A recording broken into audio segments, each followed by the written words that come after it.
ঘটনাটা হয়েছে কি, বুড়ো বড় আগে মোবাইল দিয়ে মানুষ পড়ে গেছে বিপদে। এখন যে বুড়ো বড় আছে, বুড়ো থেকে গুঁড়ো, এখন সবার হাতে একটা স্মার্টফোন আছে। তারা কিন্তু ঠেলা দিয়ে দিয়েছে, সব দেখতে পারে, ফেসবুকে ঠেলে। ফেসবুক ঠেলতে ঠেলতে একজনের সাথে রিলেশন হয়ে গেছে, সম্পর্ক হয়ে গেছে একজন বৃদ্ধ মহিলার সাথে।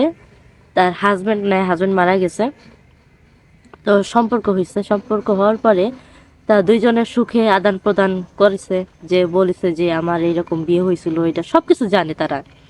জানার পরে তারা কিন্তু রিলেশন চালাই যাচ্ছে। মানে মানে টুনা টুনি প্রেম প্রীতি যেমন হয়, টুনা টুনি যেমন হয়, ঠিক সেরকম ভাবে প্রেম জমে ক্ষীর হয়ে গেছে। তো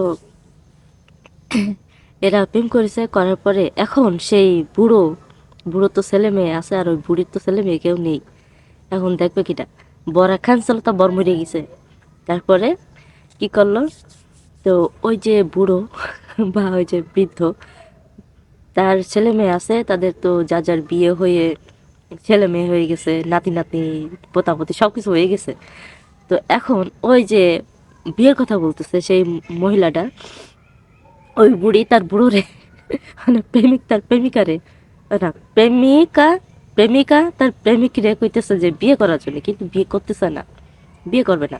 আমতা আমতা করতেছে, কেউ মানবে না, এটা ওইটা ভক্ক চক্কর, মানে এটা তো এড়াই জাতীয় হবে, বিয়ে তো করবে না।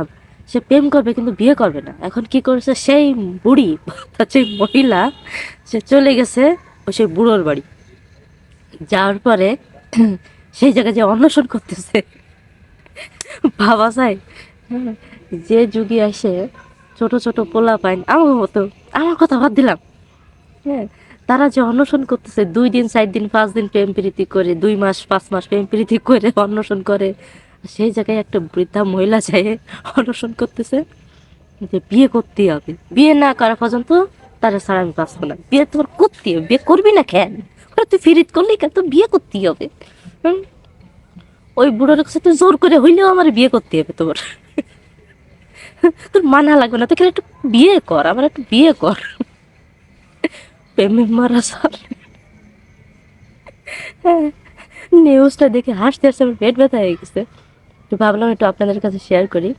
তো যারা ফেসবুকে বা অনলাইনে বা যারা ফোনে কথা বলবেন, দেখে শুনে কথা বলবেন। তো এমন একটা পর্যায়ে চলে যায় না যেন আপনারা নিজেরাই নিজের বিপদ ডেকে নিয়ে আসেন। তো এরকম যেন কাজ কাম না করে বেড়েছেন যে আপনাদের সমস্যা না হতে পারে।